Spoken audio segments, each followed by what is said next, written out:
Wrapping it up. So here's the agenda for this video. First, I want to start with talking about what we've done so far, and then we'll discuss the SEO approach to Meta AI, and I'll expand a bit on the Meta AI concept, and then I'll show you an example that'll make everything pretty clear, and then we'll do an example ad setup together. Are you ready? Let's go. So at this point, I want to give you some context about what we've been doing so far. We've talked on topics like sophistication, awareness levels, and several other key and important topics that you need to come up with ad copy and think about your creative.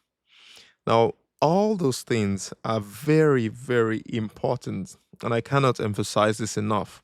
You have some people who feel they are experts, okay, we know it all, and they just want to skim over those topics and they don't do the assignments or the tasks attached to each of those, lessons, and they don't get any results. But you see, those people who follow those lessons and really do the work, they get all the results. And the reason is that there are so many things that I cannot talk about in the entire video, in the entire course. I cannot show you all the nitty gritty of why you should be doing those things, right? I will try to do that in this lesson, but I cannot go as in depth as possible because it will get really techy, really geeky, and I'm not sure you enjoy it. It's like what I call boring stuff, right? But if you follow those lessons and you apply those what I've been saying all the while, you don't even need to understand this back end part, which we're going to deal with in this video. Everything will just fall into place for you. Now, one of the lessons I talked about keyword testing, where I talked about, testing different, market pains and trying to see which one resonates for the market. Now it's completely optional to do that exercise, okay? That exercise is, like I said in the videos, it's a main CRO system of testing I really like because it works. It helps you to identify pains that are really resonating with the market. And like you see in this video, you see that it's kind of important to do it, but it's optional. You don't want to spend the money doing it. It's optional. It's an optional step. Okay, if you can really come up with ads, do all the other things I've shown you, then you shouldn't have a problem, right? And then I want to emphasize again that we are running the ads using Advantage Plus, and I will show you, an example in this video. It is Advantage Plus we're using. The only time you're going to use, um, you're going to use the original audience options is when you're doing that keyword testing, right? And of course, soon we'll figure out how to do it without using the main CRO process, right? So let's move to the next point, which is the SEO approach, right? Now, the new Meta Ads algorithm targets people with ads based on the keyword content of the ad. And it does this through a process that's called keyword based targeting. So, I want to give you a simplified explanation of how this works. And that's where we have this number 1 to number 6 listed out here for you. So, the first one is the ad content analysis. So, when you create an ad, the algorithm analyzes the ad's content. When I say content, I mean the text, the images, and even the target URL.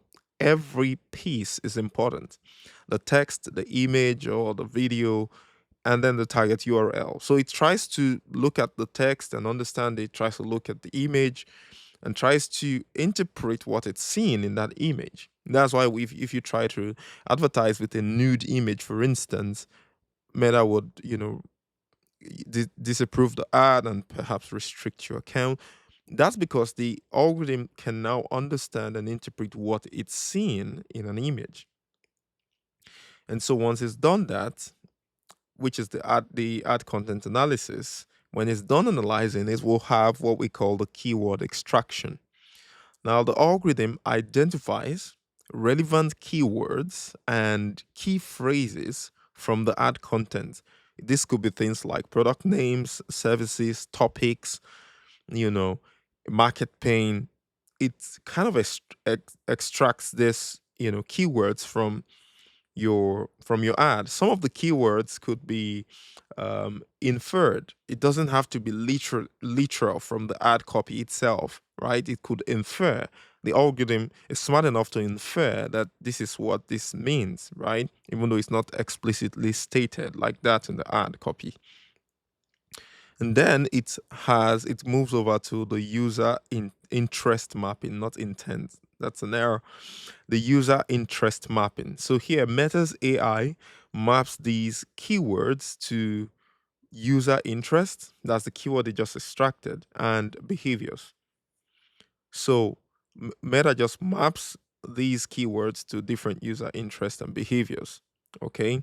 And that could include the user's profile, the user's preference, their search history, browsing behavior, or perhaps engagement with similar content on the platform, right? And once it's been able to, you know, map these users to different interests, then it selects a target audience that matches the identified user's interests and behaviors.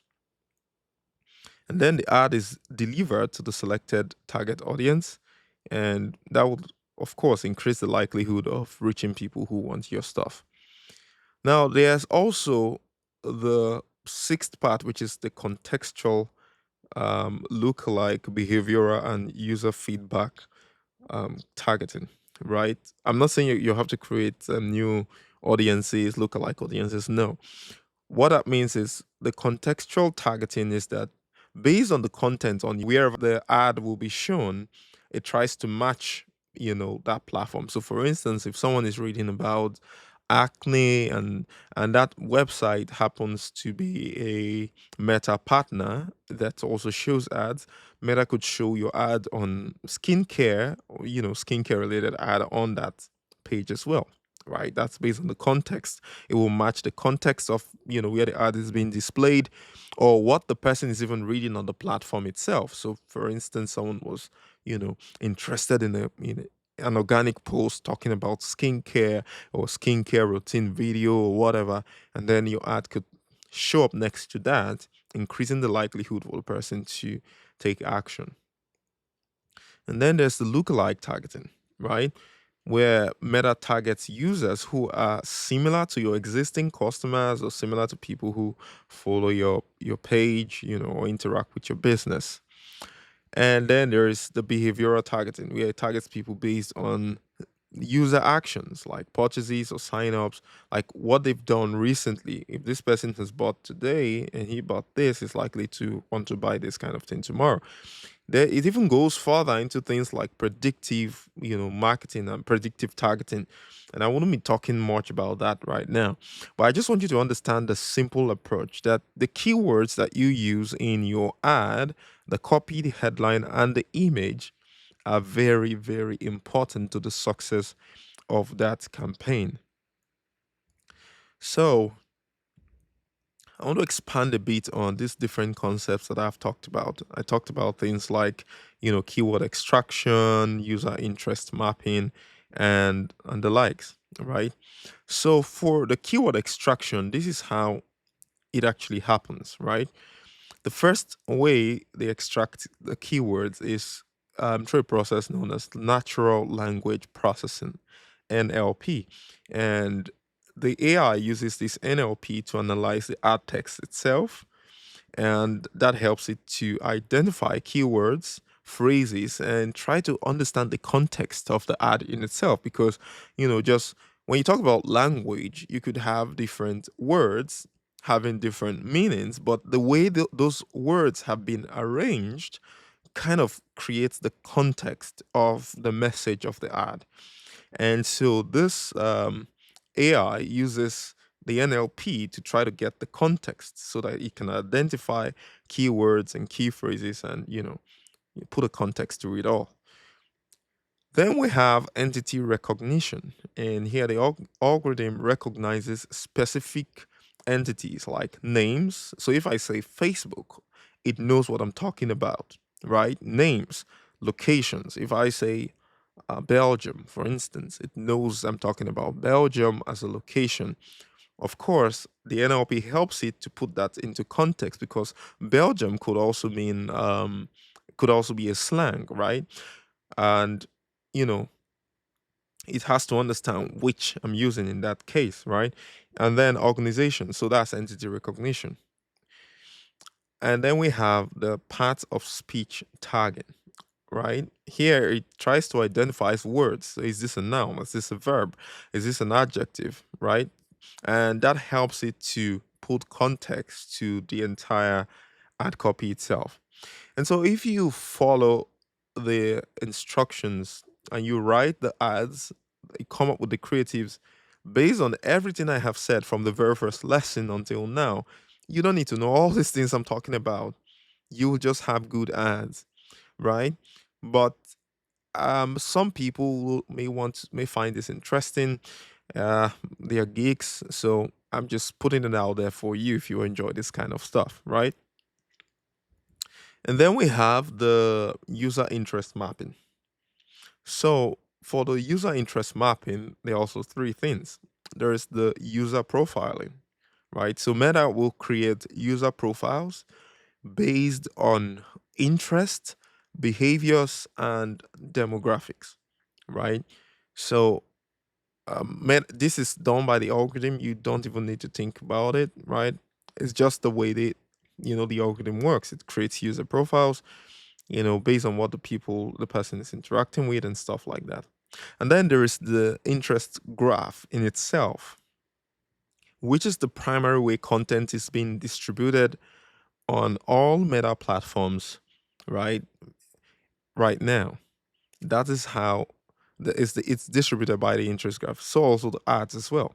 So the interest graph is simply a vast graph that maps user interest to different interests and different topics and keywords. Yes, something I just tried to use AI to generate an image, using a prompt, but this is the closest image that I could get to show you what the interest graph looks like. So it maps users to different interests. You just think of how vast that graph will be and how, big, containing billions and billions of people and maybe trillions or even more than trillions of interests and topics and keywords. And it tries to match them, you know, in that manner.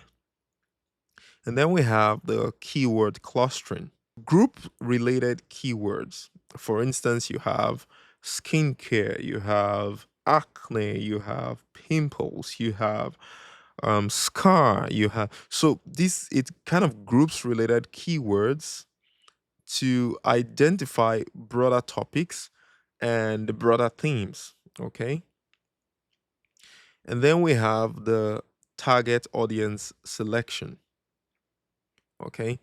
And for Meta to select the target audience, I mean, if you're using Advantage Plus, like I'm telling you to use, your ad, it will first of all use something called the keyword matching, right?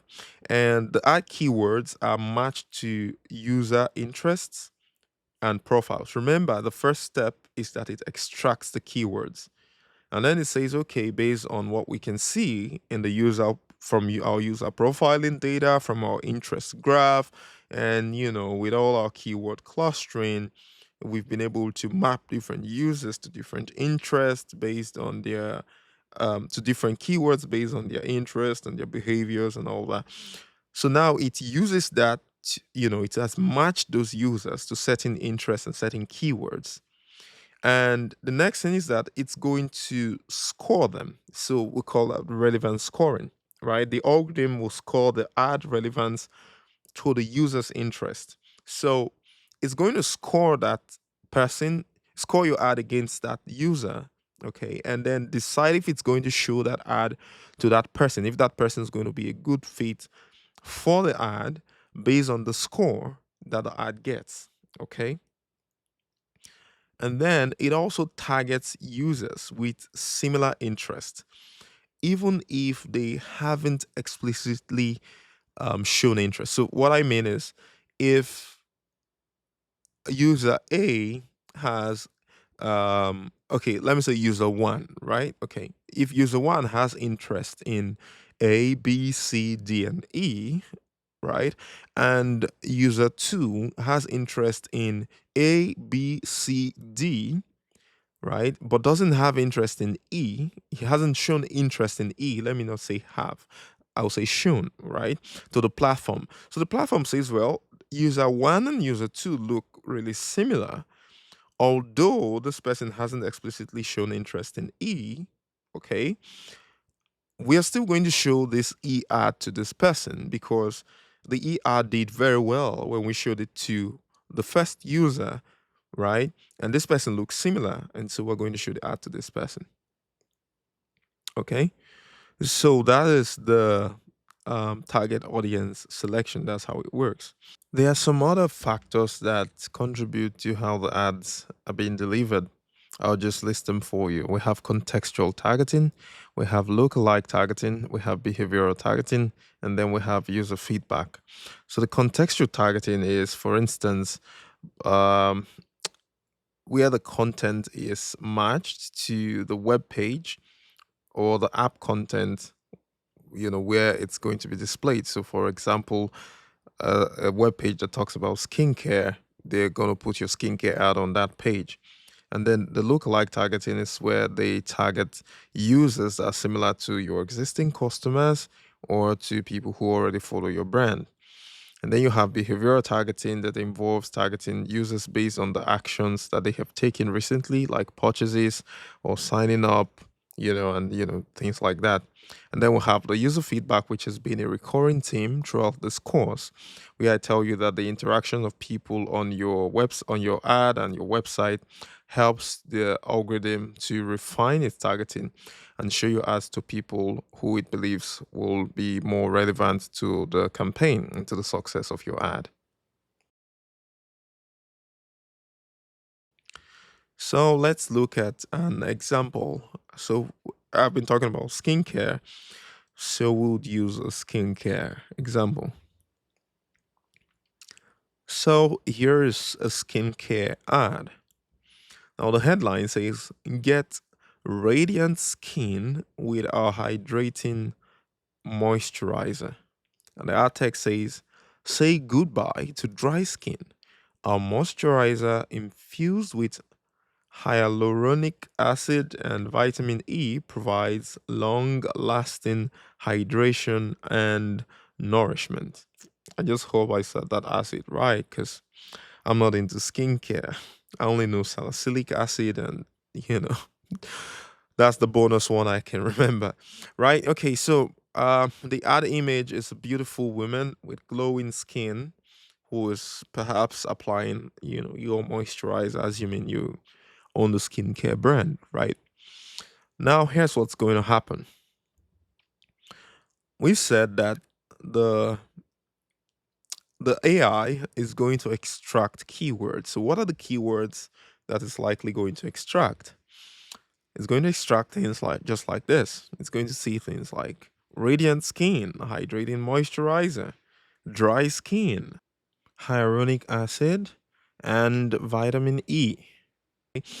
And it's going to also interpret the image and say, okay, this is a beautiful woman who has glowing skin and is applying moisturizer. It's going to actually think like that and say, okay, this is what I'm looking at, right?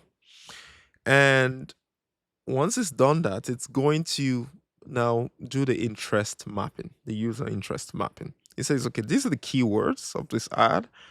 I understand the context, I can see the creative, and then it's going to say, okay, I'm going to show this to users who have searched for moisturizers or hydrating products. I'm going to show this to people who are interested in skincare. I'm going to show this to people who have, in one time in the past or very recently, engaged with content related to dry skin or skin hydration. And it's literally going to begin to show your ads to these people. You don't even need to turn on any targeting at all. It's going to say, well, who are these people? Okay, maybe a woman aged 25 to 45 who is interested in beauty and skincare. Maybe a woman who have purchased skincare products online, or users who have liked or followed skincare brands, right? And it's going to also check using contextual targeting. Going to say things like, it's going to show that ad on web pages or maybe apps. There are some apps that partner with Meta that show ads. It's going to show the ads and web pages or apps that are related to beauty, skincare, or wellness and stuff like that. And it's also going to show the ads to users who are similar to existing customers who have purchased moisturizers. We've talked about this. And then it's going to show them to, users who have added skincare products to their carts or wish list and all that. And mind you, Facebook has billions of data. Okay.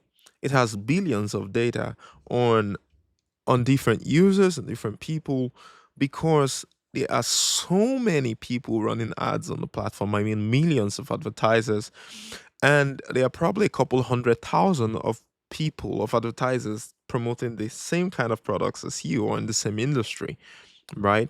And all those people who are promoting those products, they're spending money to drive traffic, and some of them they get users who add to cart they never bought, and Facebook says, well, this person was pretty interested, and then you could literally steal that person's customer when your ad shows up, and you've done a better job, right? So now that's a pretty good example of how a simple ad, Meta could extract keywords and then use that to create your ads. Now, the use that to show your ads to people. Now, the reason why you need to really take this whole ad creative process really seriously is because when I look at the platform today, I see a lot of people running ads, and just by looking at the content, the keywords in that ad, I can tell you how well the ad will perform, right?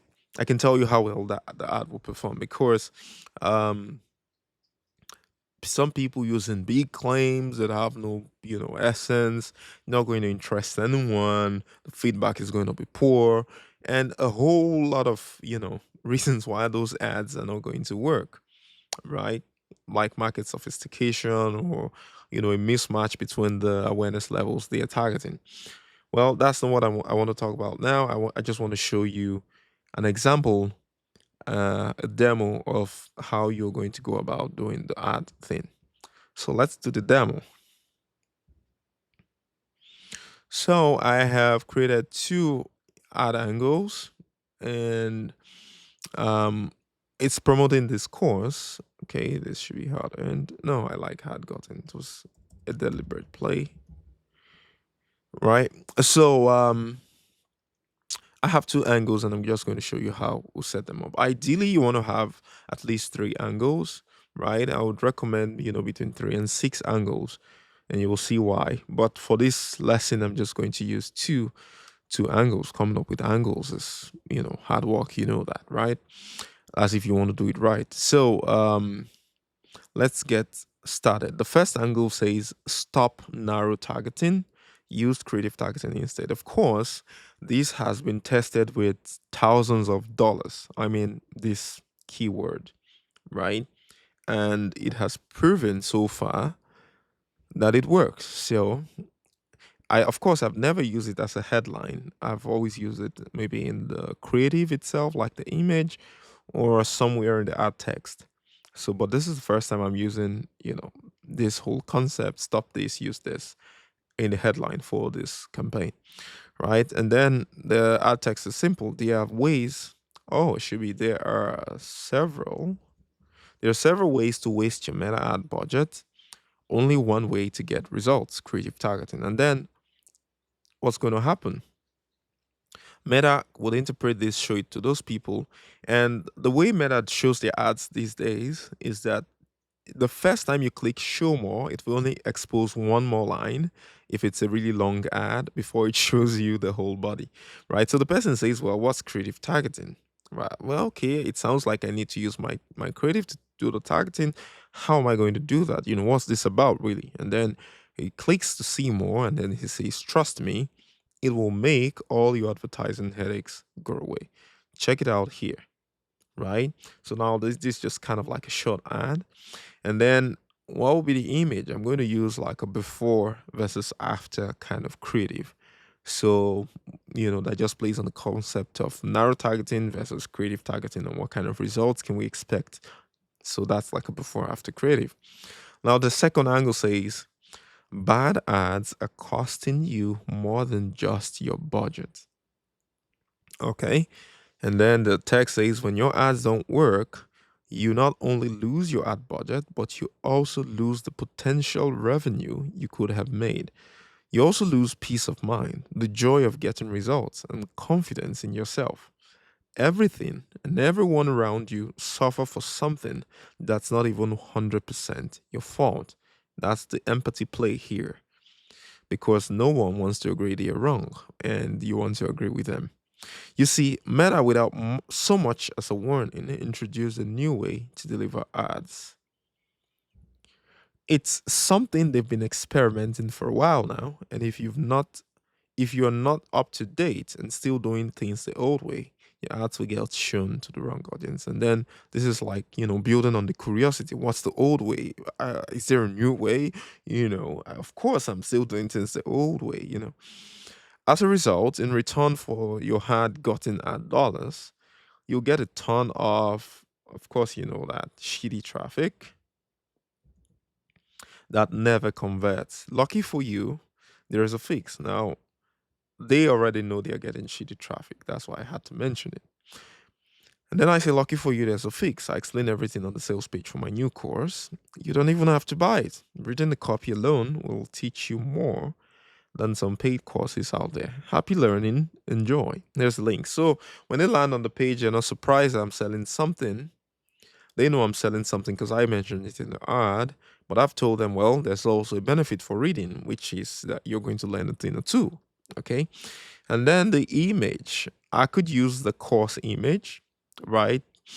Or I could use a frustrated looking man with thought bubbles showing, all the things that he's losing, potential revenue of, $100,000, peace of mind. Oh, are my ads working or not? I could just have five different bubbles, and displaying stuff like that.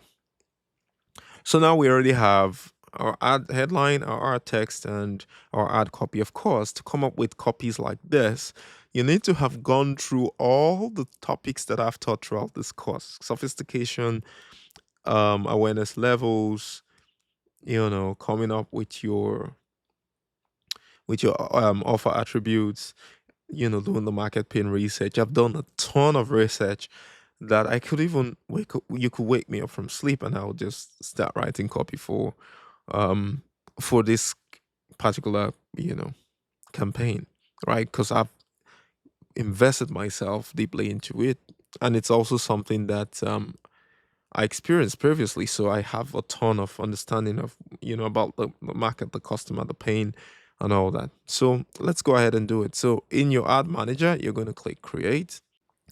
Then you select sales and you hit continue.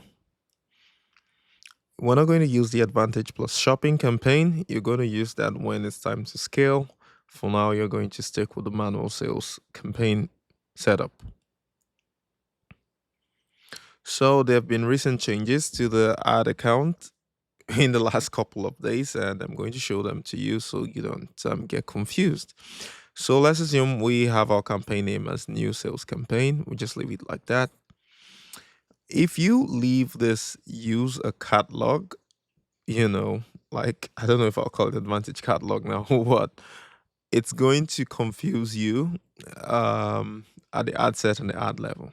Okay, because this catalog ad is a different type of ad. If you really run a lot of e-commerce, then you should not have a problem here. You definitely just understand what's going on, right? And then you have your reporting, which used to be in just the Advantage Plus shopping, where you have engaged audience and existing customers, where you have to define that audience segment. It's also now present in the regular Advantage Plus campaigns, or I would just say regular campaigns, because you could also do original options from here as well. But we are sticking with Advantage Plus, okay? So I'm going to turn this off so you can see how the regular ad creation process should be, and exactly what I'm doing right now. So we'll turn this off and we will select next. And so we have the ad set name. You can give it something you can easily recognize. And then you're going to select your pixel ID. And you're also going to select your conversion event. All these are things you know. And we're not going to be using dynamic creative. Now, when it comes to the budget, you want to be testing your ads, I mean, for the initial ads, with at least $50 per day. That's what I recommend. Okay. Because I understand some people are on a tight budget. You need to give the ad flexibility to run, enough money to, understand what it's doing and get your results.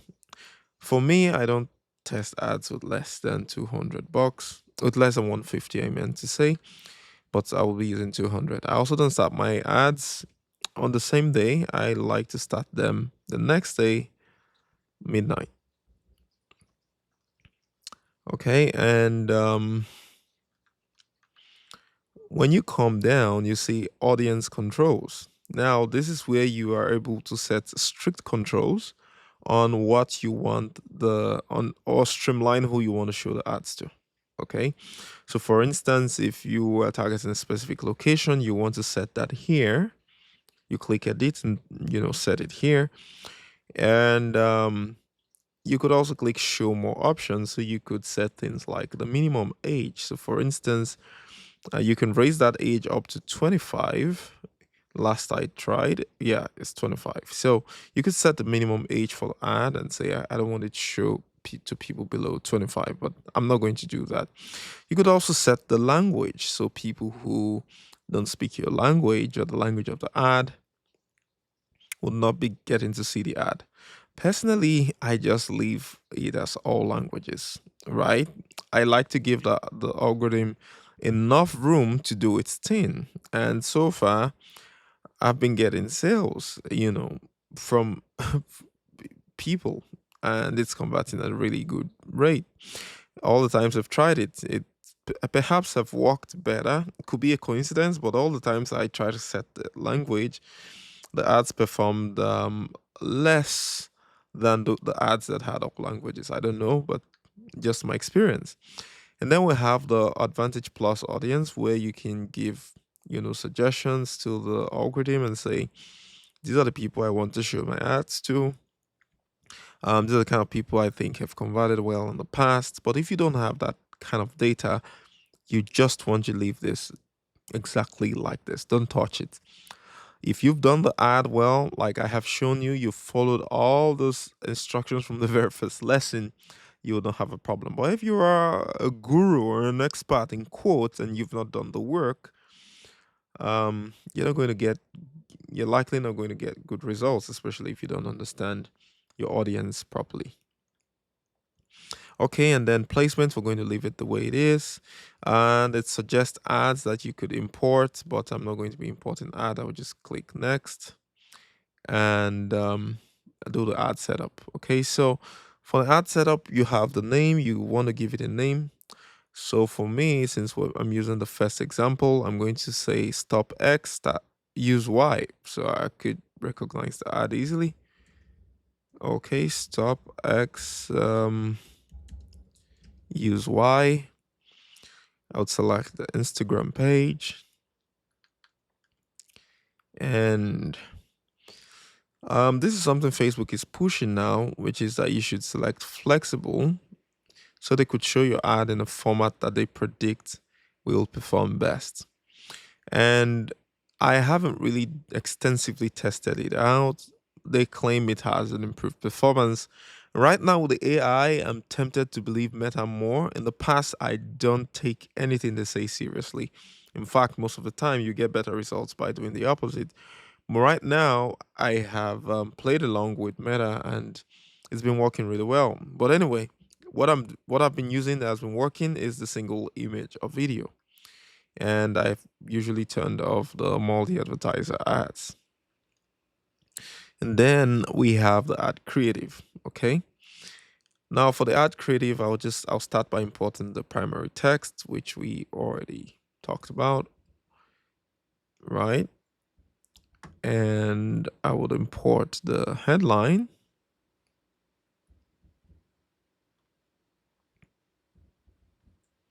Then I would add the media. Could be a video, could be a text. What did we say we're going to use? I think it was something like before versus after. So I'm going to use something like this.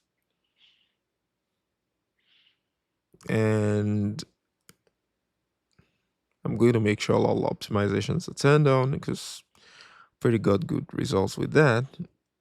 And that's it. I'm going to ignore this warning that the text on my video may be covered. I'm just going to ignore that.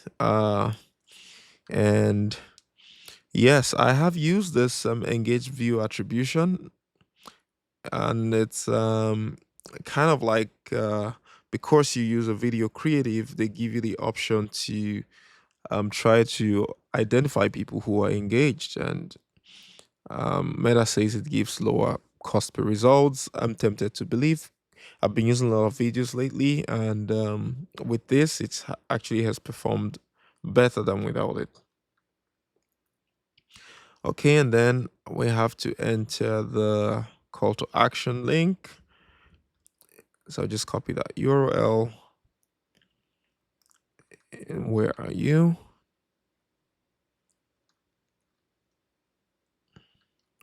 Okay, good. And then I select none. I'm not using any of those codes or whatever. Highlight promo code is turned off, so I have nothing to do there. Okay, I also check offline events and I'm good to go. But before I do that, I always build out my URL parameters.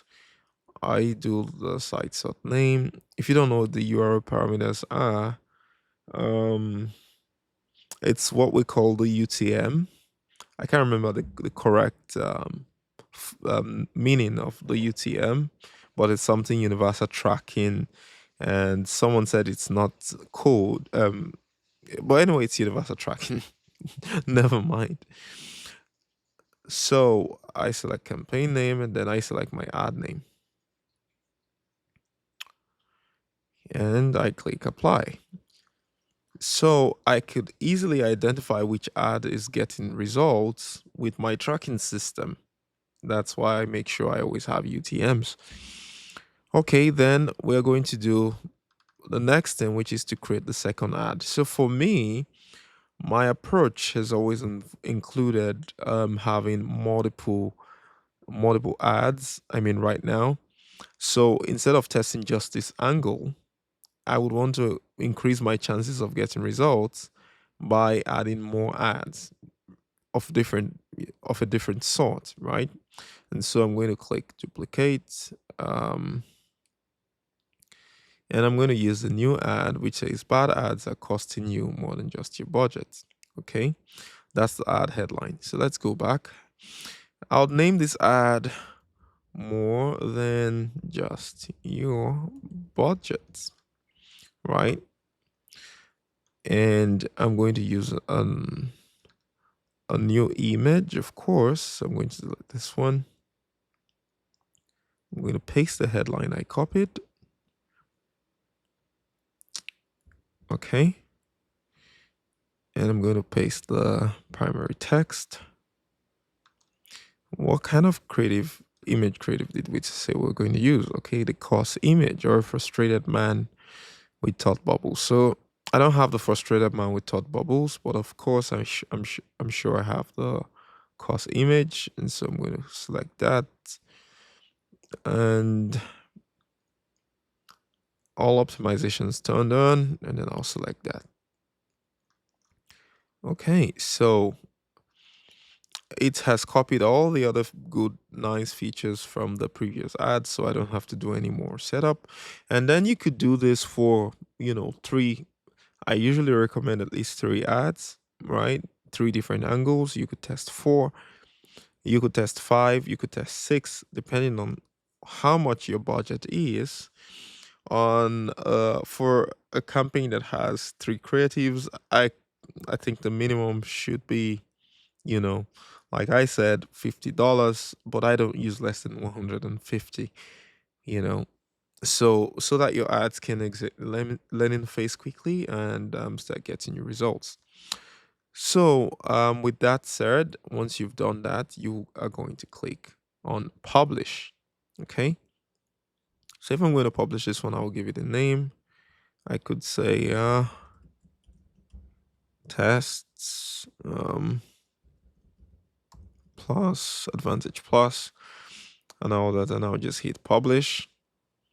And that's it. That's the way to set up your ads right now. And it helps you to kind of see your ads and prepare you for scaling. This is like the first level for your, when we talk about scaling, this is the first level where you do all the testing. This is like your lab. You could have more ad sets, okay, with more ads that you're testing, like in your lab, and you could have a ton of them if you, depending on your budget. So I could have 10 different different ad sets, testing three ads each. I'm testing 30 different ads using maybe $150 to $200 each. That's already $2,000 a day. I could be testing many different ads inside this campaign. So I'll just duplicate the ad set, and keep current settings and click continue, and then go ahead with my testing and identify the winners and losers, and then scale the winners. So to what you do once you've set up your ads and you start running, gathering data, you want to come to the ads section, and you want to inspect the performance of the ad, the click-through rates. You want to, make sure that the ad has a good enough click-through rate, is converting. The only time you can forgive an ad that has low click-through rate, that's less than 1%, is if the ad is converting at, you know, a ROAS that is acceptable to you and meets your other, important metrics. Otherwise, you want to kill such ads. So ads that have low click-through rates, ads that are not converting, you want to turn them off. Okay. And if you do turn those ads off, you want to try to have more than one ad. Never have just one ad, or else you're going to experience creative fatigue. So if you have questions, you can send them to our support inbox, which is hello@godsonokorodudu.com, and we'll be happy to help you. That's all for this video. Thank you for watching.